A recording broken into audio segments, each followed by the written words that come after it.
Itu keliru yang berlaku. Dia itu banyak apa?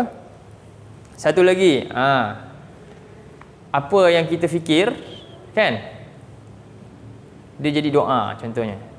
Kepercayaan tentang tu. Kita ni ada satu sinkronis dengan alam. Faham tak?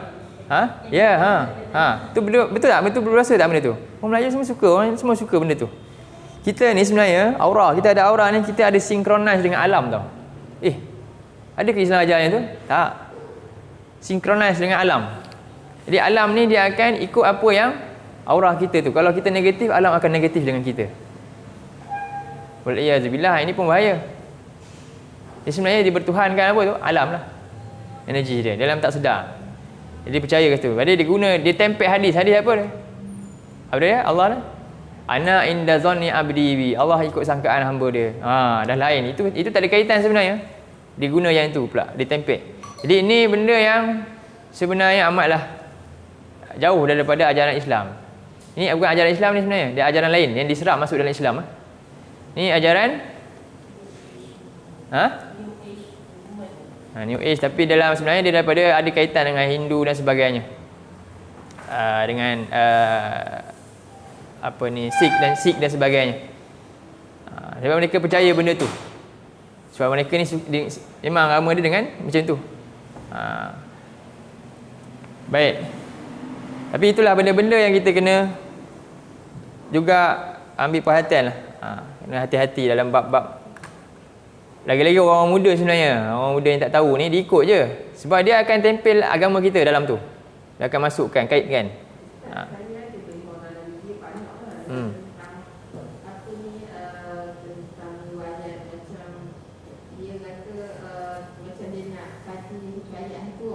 Kebenaran itu. Dia kata dia buat apa pun dengan amalan Islam, tapi dia dapat rasai apa kandung benar dia, dan cerita apa dia dapat melalui apa yang dia amalkan tu, dia dapat cerita sebenarnya. Nanti waktu dah dia amal apa tu? Tak tahu dah tak ada. Itu lah. Dia amalan ni kadang-kadang ni kita dia kadang-kadang macam tu lah. Dia ada, kita ni amalan kita mudah. Amalan Islam apa? Zikir kita tu tahu kan? Jelas. Solat. Lagi apa? Ada tak tiba-tiba saya ada amalan khas, khusus? Ada tak dalam Islam ajaran tu sebenarnya? Special ni untuk golongan tertentu je boleh buat macam ni. Ada tak Islam ajaran tu? Kalau ada macam tu, itu bahaya. Bukan. Kita ni Islam ni jelas. Macam tu je. Ulama besar mana pun dia dengan orang yang paling ni pun, apa dia yang membezakan ni? Takwa dalam jiwa dia tentang tu. Takwa dia, keikhlasan dia, tu je. Solat, kita bersolat, zikir kita baca zikir yang sama.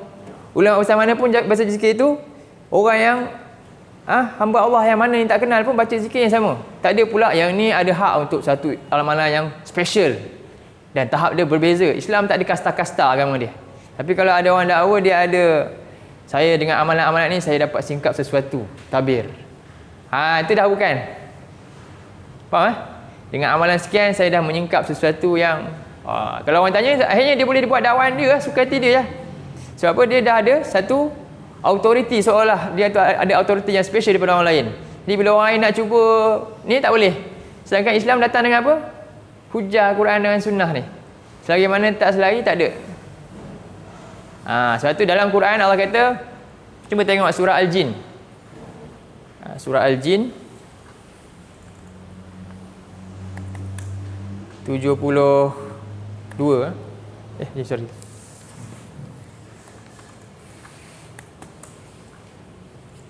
Ayat sekejap.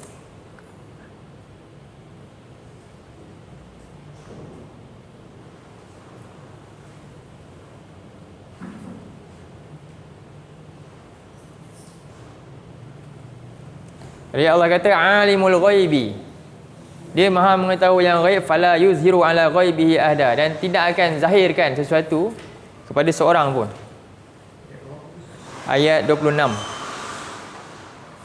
Dia Allah maha mengetahui yang ghaib, dan Allah tak akan menzahirkan ke atas hal yang ghaib ini kepada seorang pun dalam kalangan hamba-Nya. Illa man irtada min rasulin, kecuali siapa-siapa daripada kalangannya yang Allah redai, daripada kalangan rasul yang dipilih.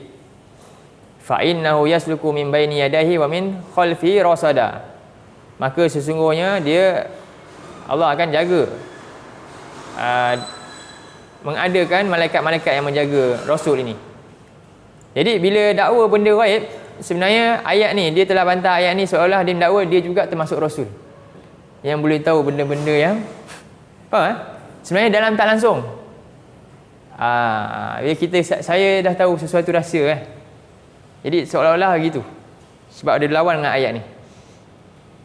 Sebab Nabi dah dikunci, Allah dah kunci dah, yang sampai sini je, tak ada lagi dah. Kalau ada tu maknanya apa? Tu dah masuk bukan wilayah yang Allah berikan, tapi wilayah daripada syaitan. Wahyu-wahyu daripada apa? Syaitan. Macam tu. Jadi macam yang puan sebut tadi, mungkin kita tak tahulah itu secara macam mana kan.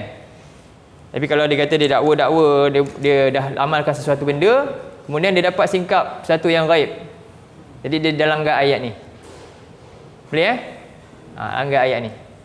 Dia agama kita ni dia konkret, dia tak ada macam abstrak, dia tiba boleh ubah-ubah seolah macam tak ada Allah ni, suka-suka je kita boleh kotak-katik kan. Faham Islam ni dia konkret sangat. Kita boleh kotak-katikkan dengan suka-suka, bawa dawaan-dawaan. Kalau kita, dan dia ada disiplin. Kalau kita buka biar disiplin tu, kita berkata mungkin juga habislah agama kita. Semua agama dihidup bersandar dengan kemungkinan. Sebab tu ulama macam hadis ni dia sangat tegas. Hadis ni dhaif, hadis ni palsu lah. Sebab apa? Kita kena tutup pintu tu supaya apa? Kalau berjaya orang ni rosakkan agama dengan cara tu, habis agama kita. Agama kita ni jadi apa lagi dah? Semua dengan kemungkinan, sukati je orang boleh bawa, tarik situ, tarik sini, kotak-katik sana sini. Tak, agama kita sangat konkret. Sebab itu ini fitnah yang berlaku hari ni. Kan? Fitnah berlaku dalam akidah, dalam ibadah, bid'ah hanya lagi. Dalam muamalat kekeliruan, ghararnya banyak, kan? Riba pun dah tak pasti dah, ni riba ke tidak. Fitnah tak?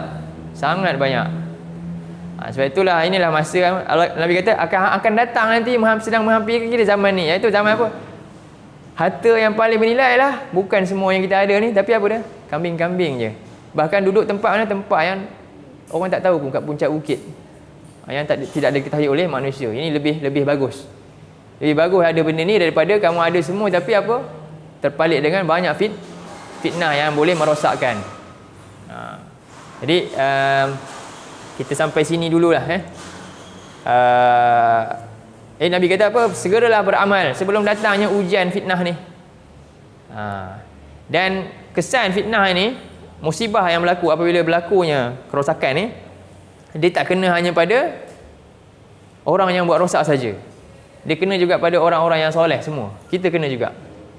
Kalau berlakunya musibah, kena juga kat semua kita. Cuba tengok dalam surah 8. Allah suruh kita takut, hati-hatilah kamu dengan fitnah ini. Fitnah yang menyebabkan kita semua akan mengalami akibatnya sama.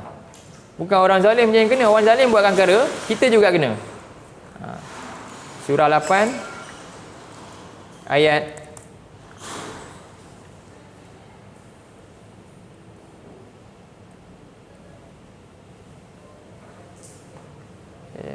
mana?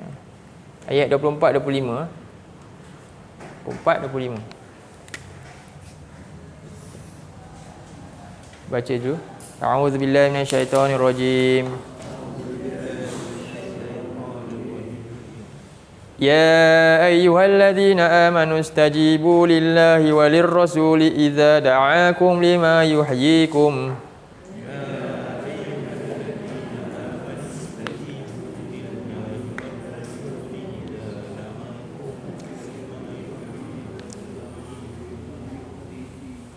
Wa'lamu anna Allaha yahulu bainal mar'i wa qalbihi wa annahu ilaihi tuhsyarun.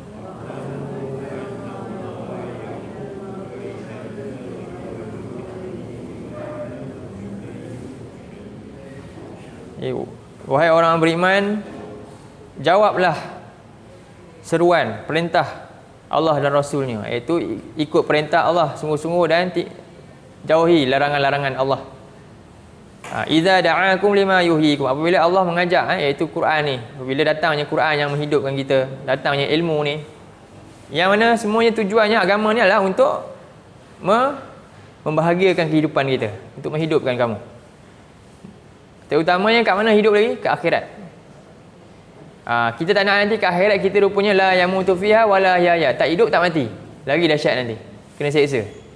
Jadi sebab tu kehidupan sebenar yang dimasukkan ayat ni apa? Kita akan hidup nanti, lepas mati kita akan hidup juga. Itu yang harapan agama ni apa? Untuk supaya manusia ni hidup dengan bahagia nanti.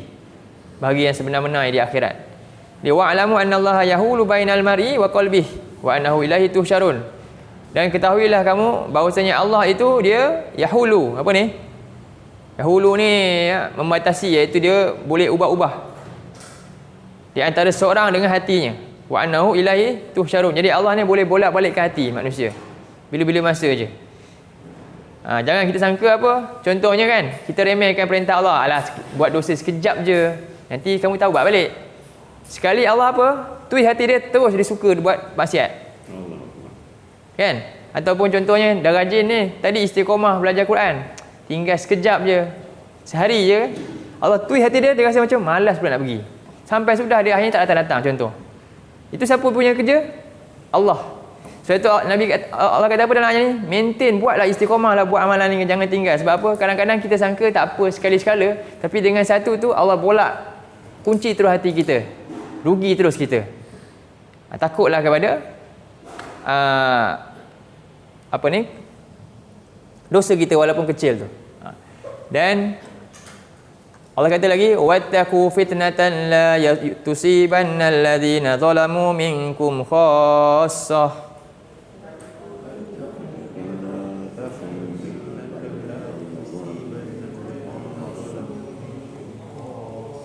Wa'lamu anna Allaha syadidul iqab. Ditakutlah olehmu fitnah. Fitnah di sini makna dia lain pula. Makna dia apa? Seksaan. Maksud dia akibat buruk. Akibat buruk daripada dosa. Yang mana la tusibanna allazina zalamu minkum, yang tidak menimpa hanya kepada orang-orang yang zalim yang buat kerja tu secara khusus, tapi juga menimpa secara umum.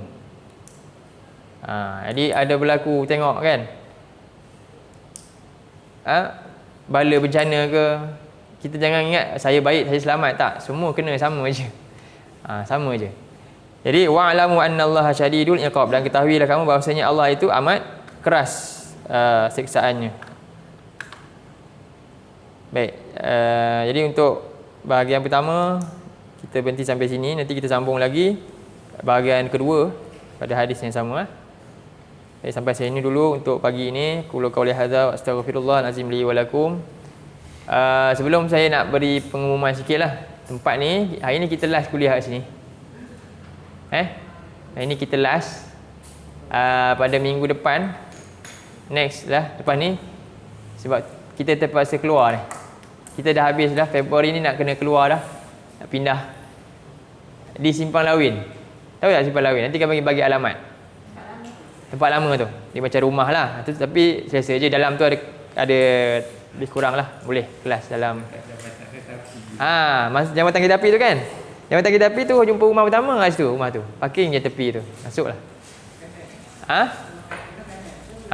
Belah kanan.